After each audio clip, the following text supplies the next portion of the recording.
আমি ঠিকই তোমাকে খুঁজে পাবো।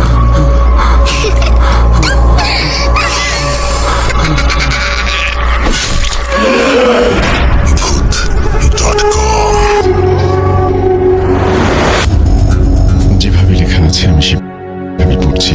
বাস থেকে নামলো রাত প্রায় 1:40। সামনে তখন প্রায় 5 কিলোমিটার রাস্তা। দিনের বেলা এই রাস্তা দিয়ে অনেক সময় মানুষ চলাচল করতো, কিন্তু রাত হলে রাস্তাটা একদম ফাঁকা হয়ে যেত। সুমন ব্যাগটা কাঁধে নিয়ে হাঁটা শুরু করলো। কিছু দূর যাওয়ার পর পেছনে একটা গাড়ির হর্ন শুনলো। সুমন পিছনে তাকিয়ে দেখলো সাদা একটা রঙের পুরনো লাশবাহী গাড়ি ধীরে ধীরে তার দিকে আসতেছে।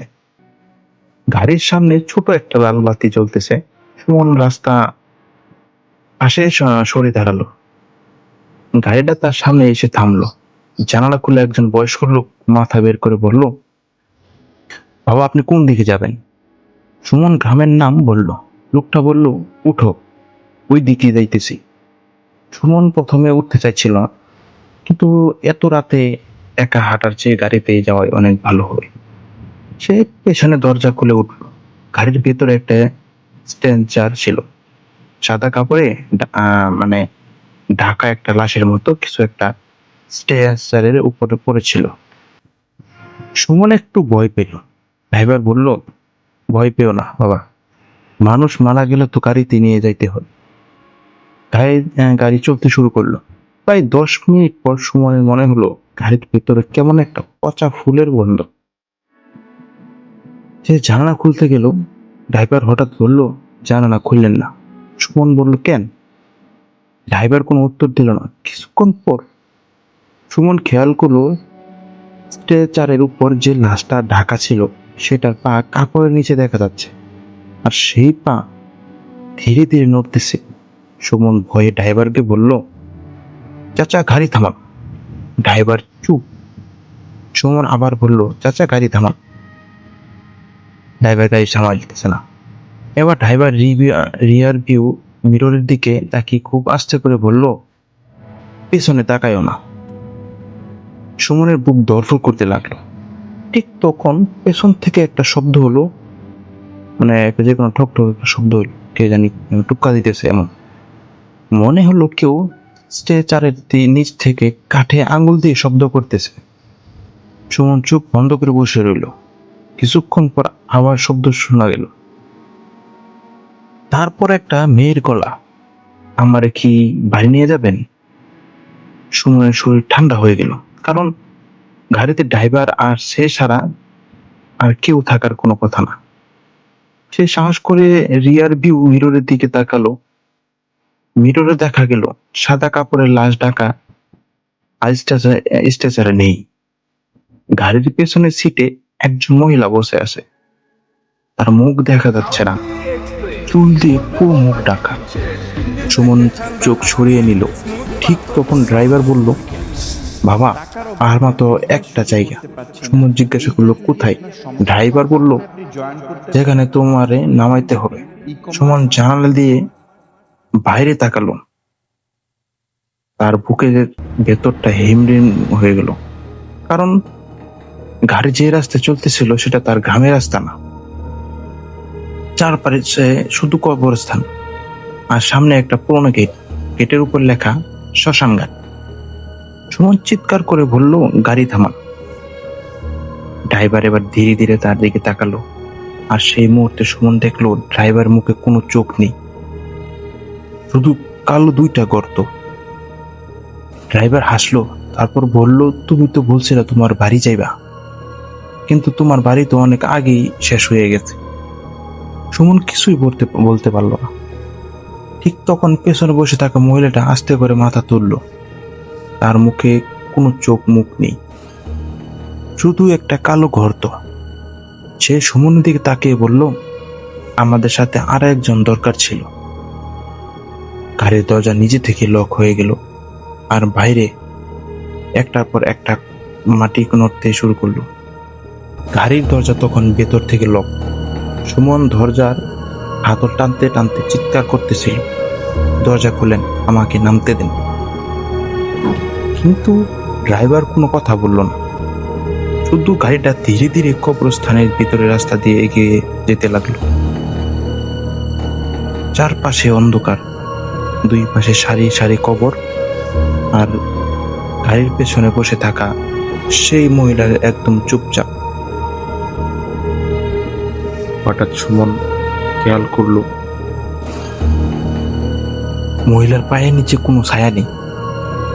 সুমন চোখ বন্ধ করে বসে রইল। কিছুক্ষণ পর গাড়ি থেমে গেল। ড্রাইভার ইঞ্জিন বন্ধ করে বলল, নামো। সুমন কাঁপা গলায় বলল, আমি নামবো না। ড্রাইভার ধীরে ধীরে পেছনে তাকালো। তার চোখের জায়গায় সেই কালো গর্ত। সে বলল, তোমার আগে যারা উঠেছিল তারাও একই কথা বলেছিল। সুমনের বুক কেঁপে উঠল। আমার আগে কারা? ড্রাইভার কোনো উত্তর দিল না। কিন্তু ঠিক তখন পেছনের সিটে বসে থাকা মহিলাটা আস্তে করে বলল, ওদের কাউকে বাড়ি যেতে দেওয়া হয় নাই। সুমন হঠাৎ সাহস করে দরজায় লাথি মারল। থাম। দরজা খুলে গেল। সে দৌড়ে গাড়ি থেকে বের হয়ে কবরস্থানগুলোর মাঝখানে দিয়ে ছুটতে লাগলো। পেছন থেকে গাড়ির হর্ন, তারপর সেই মহিলার চিৎকার, দৌড়াইস না, তোর নাম লেখা হয়ে গেছে। তখন পেছনে তাকালো না। কিছু দূর ধারণার পর হঠাৎ একটা কবরের পাশে একটা পুরনো কাঠের ফলক দেখতে পেল। টর্চ জ্বালিয়ে গেছে, কাছে গিয়ে দেখলো সেখানে অনেকগুলো নাম লেখা, তারিখও লেখা। সর্বশেষ নামটা ছিল সুমনের বুক শুকিয়ে গেলে, কারণ সেটা সুমন, আজ রাত 2টা 10 মিনিট। সুমন নিজের ঘড়ির দিকে তাকালো, তখন সুমন 2টা 8 মিনিট, আর মাত্র 2 মিনিট। সে পাগলের মতো দৌড়াতে লাগলো। ঠিক তখন দূর থেকে একটা আজানের শব্দ ভেসে এলো। সুমন থেমে গেল। আর মানে হলো ভোর হয়ে গেছে। কিন্তু ঘড়িতে এখনো 2টা 9 মিনিট। আজানের শব্দটা আসছিল কবরস্থানের ভেতর থেকে। সুমন বুঝতে পারলো ওটা আসল আজান না। সে চোখ বন্ধ করে দৌড়াতে লাগলো।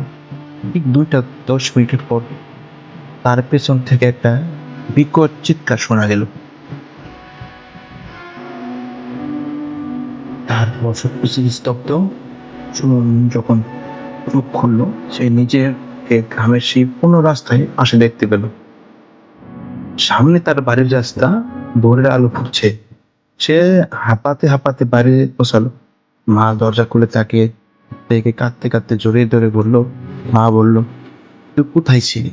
আমরা তো ভাবছিলাম তুই আর ফিরবি না। সুমন অবাক হয়ে পড়ল। আমি তো রাত 2টার দিকে গাড়িতে উঠেছিলাম। মা থমকে গেল, তারপর বলল, কোন গাড়ি? সুমন বলল, লাশবাহী গাড়ি। মা কিছুক্ষণ চুপ করে রইল। তারপর ঘরের ভেতর থেকে একটা পুরোনো খবরের কাগজ এনে তার সামনে রাখল। খবরটা প্রায় 10 বছর আগে। শিরোনাম ছিল, লাশবাহী গাড়ির দুর্ঘটনায় চালক সহ 3জন নিহত। সুমন ছবিটার দিকে তাকিয়ে জমে গেল। ছবিতে সেই যে ড্রাইভার, সেই একই লোক, আর পাশে দাঁড়ানো মহিলাটাও সেই একই মুখ। সুমন কাঁপা গলায় বলল, এরা তো গত রাতে আমার সাথে ছিল। মা তার হাত ধরে বলল, অসম্ভব, ওই গাড়িটা 10 বছর আগে পুরো ধ্বংস হয়ে গেছে। সুমন কিছু বলল না। তারপর হঠাৎ তার পকেট থেকে একটা জিনিস মাটিতে পড়ে গেল, একটা ছোট সাদা কাগজ।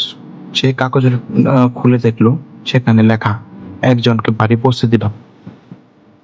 তার নিচে আরো একটি লাইন, কিন্তু পরের যাত্রীর জন্য গাড়ি আবার আসবে। সুমন জানালার বাইরে তাকালো। দূরের রাস্তায় মাথায় সেই সাদা লাশবাহী গাড়িটা দাঁড়িয়ে আছে, আর তার সামনে একজন মানুষ হাত তুলে গাড়িটা থামানোর চেষ্টা করছে। সুমন চিৎকার করে উঠল,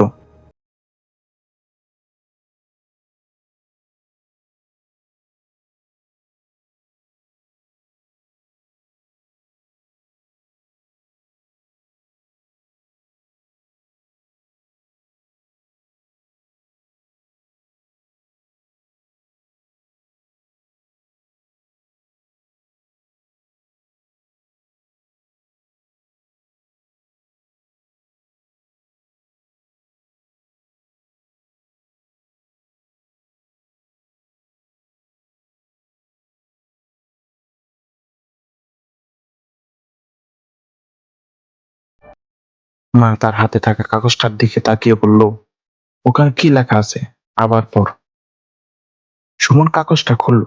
আগে যেখানে লেখা ছিল একজনের বাড়ি পৌঁছে দিলাম, এবার তার নিচে নতুন একটা লাইন লেখা গেল, একজন এখনো বাকি। সুমনের বুক ধড়ফড় করতে লাগলো। ঠিক তখন বাইরে থেকে গাড়ির একটা হর্ন শব্দ শোনা গেল। মা হঠাৎ কেঁদে ফেললো। সুমন জিজ্ঞেস করলো, মা তুমি কাঁদতেছো কেন? মা ধীরে ধীরে বলল, কারণ ওই গাড়িটা আসলে তোর জন্য আসে নাই। তাহলে কার জন্য এসেছে? মা কোনো উত্তর দিল না, শুধু ঘরের পুরনো একটা ছবি বের করে সুমনের হাতে ধরিয়ে দিল। ছবিটা সুমনের বাবা দাঁড়িয়ে আছে, পেছনে লেখা শেষ রাতের যাত্রী। সুমন অবাক হয়ে গেল। বাবা তো মারা গেছে 5 বছর আগে। মা মাথা নাড়ালো, তারপর বলল, তোর বাবা মারা যাওয়ার আগে রাতে ওই একই লাশবাহী গাড়িতে উঠেছিল। সুমন স্তব্ধ হয়ে গেল। মা বলল, তোর বাবা বলছিল গাড়িতে একজন মহিলা আর একজন ড্রাইভার ছিল। গাড়ি তাকে একটা পুরনো কবরস্থানে নিয়ে যায়। সেখান থেকে তোর বাবা কোনোভাবে ফিরে ফিরে আসছিল, কিন্তু যাওয়ার সময় ড্রাইভার তাকে একটা কথা বলছিল। সুমন ফিসফিস করে জিজ্ঞেস করলো, কি কথা?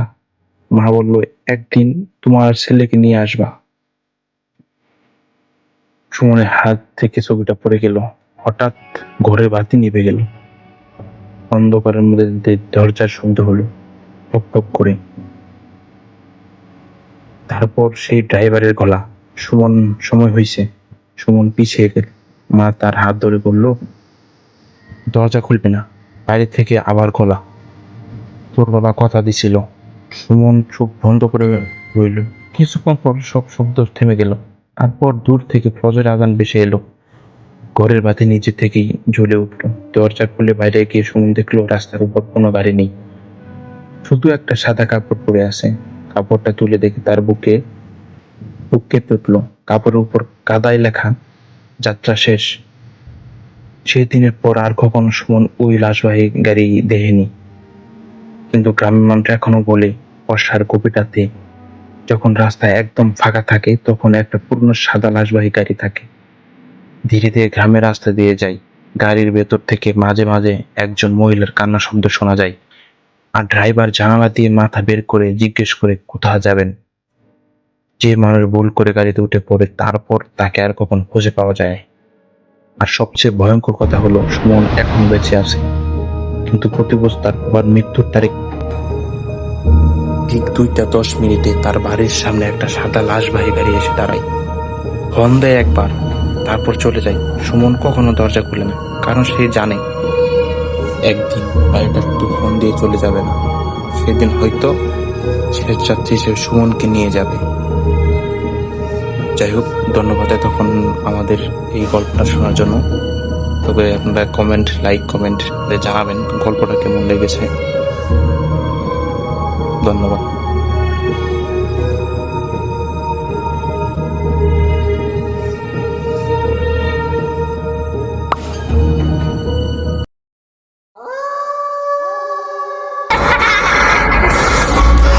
তুমি লুকাও, আমি ঠিকই তোমাকে খুঁজে পাবো।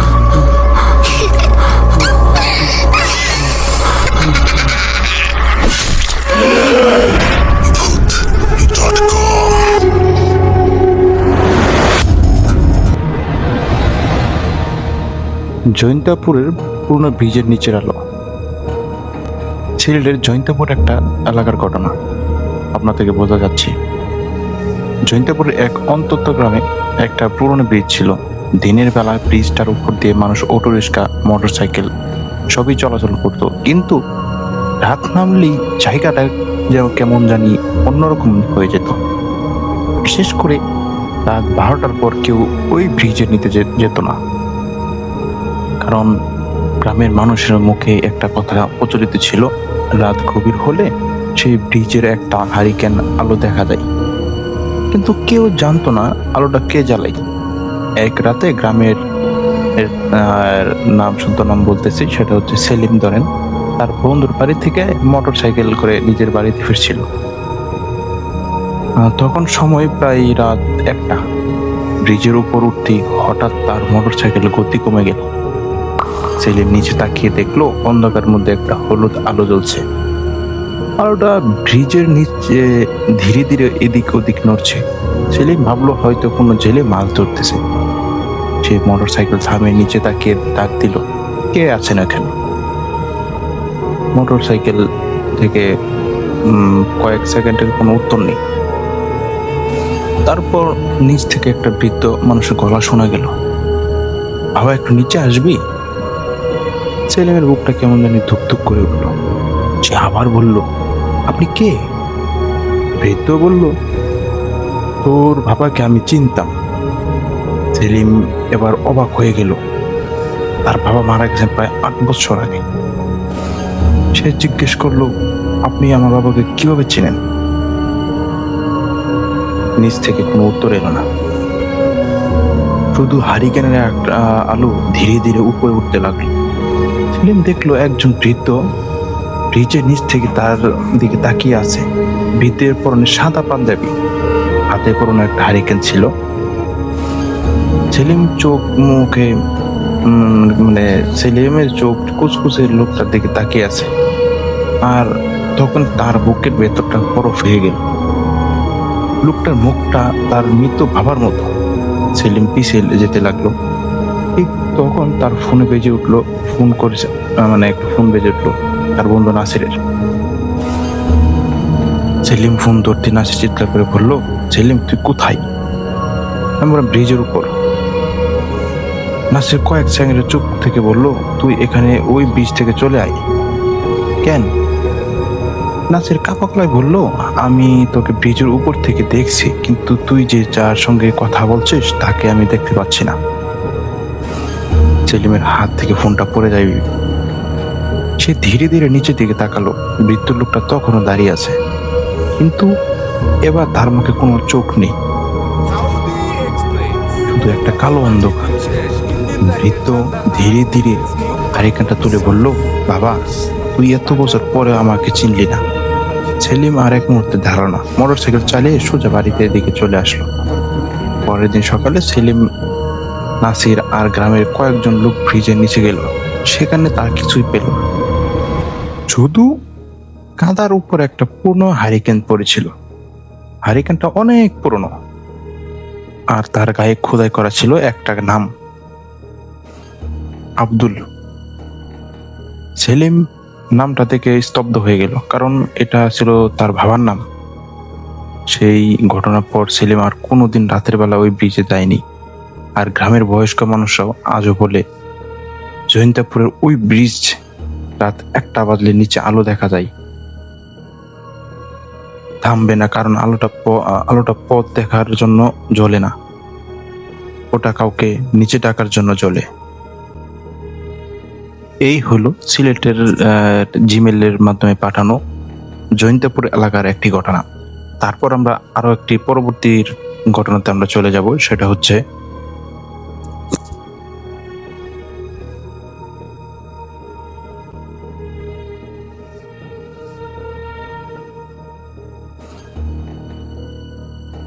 তারপর দ্বিতীয় ঘটনাটি হচ্ছে গারো বাড়ির পাশের বাজার। আপনারা হয়তো অনেকেই জানেন, গারো বাড়ির সাথে অনেক বাজার থাকে। সেই বাজার নিয়ে একটি ঘটনা বলছি। ঘটনার স্থান চরনোয়াপাড়া, ধুলিকুড়ি ইউনিয়ন, হালুয়াঘাট। ময়মনসিংহের হালুয়াঘাটের চরনোয়াপাড়া গ্রামের একেবারে শেষ মাথার দিকে ছিল একটা পুরনো বাড়ি। গ্রামের মানুষ বাড়িটাকে বলতো গারো বাড়ি। বাড়িটার পিছনে ছিল এক বিশাল বাজার। দিনের বেলাতে বাজারটা কেমন অন্ধকার হয়ে থাকতো, আর সন্ধ্যার পর ওই রাস্তা দিয়ে কেউ চলাচল করতো না, কারণ গ্রামের মানুষ বলতো রাত 12টার পর ওই বাজারের ভেতর থেকে একজন মহিলার কান্নার শব্দ শোনা যায়। কেউ কোনোদিন তাকে দেখেনি, কিন্তু কান্নাটা সবাই শুনেছে। এক রাতে গ্রামের ছদ্মনামাকে বলতেছি রাকিব তার মামার বাড়ি থেকে নিজের বাড়ি ফিরছিল। সময় তখন প্রায় 12:30। গারো বাড়ি পাশ দিয়ে যাওয়ার সময় হঠাৎ শুনতে পেল হু হু করে একটা শব্দ আসছে। কেউ যেন ভাজ্জারের ভেতরে বসে কাঁদতেছে। রাকিব প্রথম ভয় পেয়ে দ্রুত হাঁটতে লাগলো, কিন্তু কিছু দূর যাওয়ার পর কান্নার শব্দটা আরো পরিষ্কার হয়ে গেল। তারপর একজন মহিলা খুব নিচু গলায় বলল, ভাই একটু দাঁড়াবেন। রাকিব দাঁড়িয়ে পেল। বাজারের ভেতর থেকে আবার আওয়াজ এলো, আমার বাড়িটা খুঁজে পাচ্ছি না, একটু আমাকে রাস্তা দেখিয়ে দিবেন? রাকিব অন্ধকার দিকে তাকিয়ে বলল, আপনার বাড়ি কোথায়? মহিলাটি বলল, ওই বাজারের ওপাশে।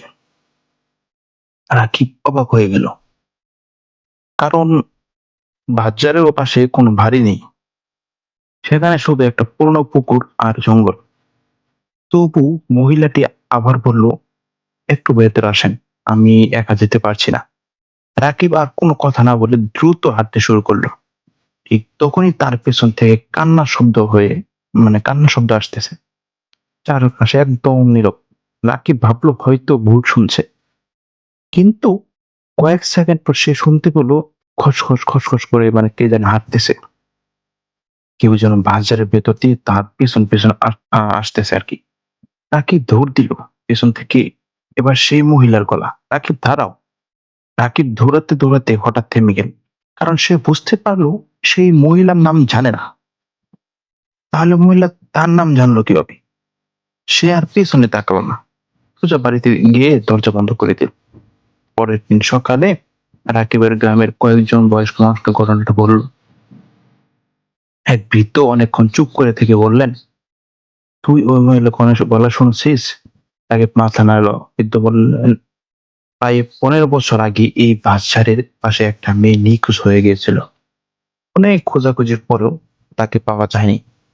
রাকিব জিজ্ঞেস করলো, তারপর কি হলো?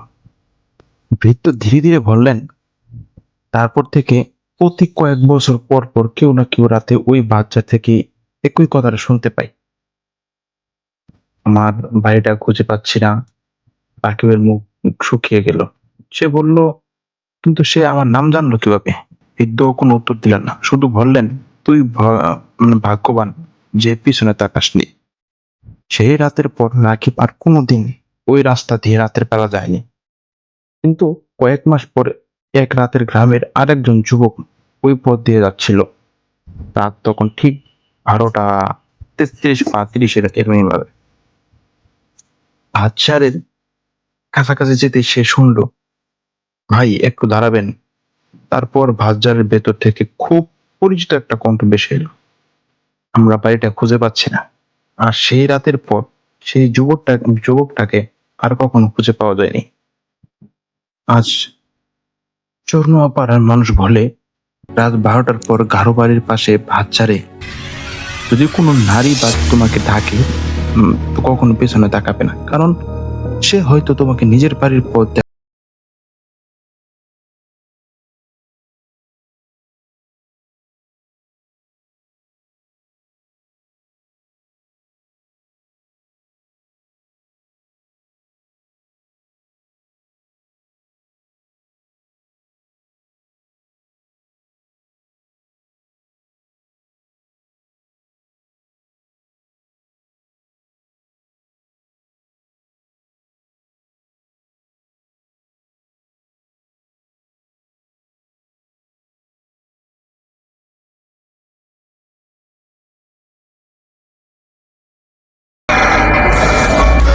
তুমি লুকাও, আমি ঠিকই তোমাকে খুঁজে পাবো।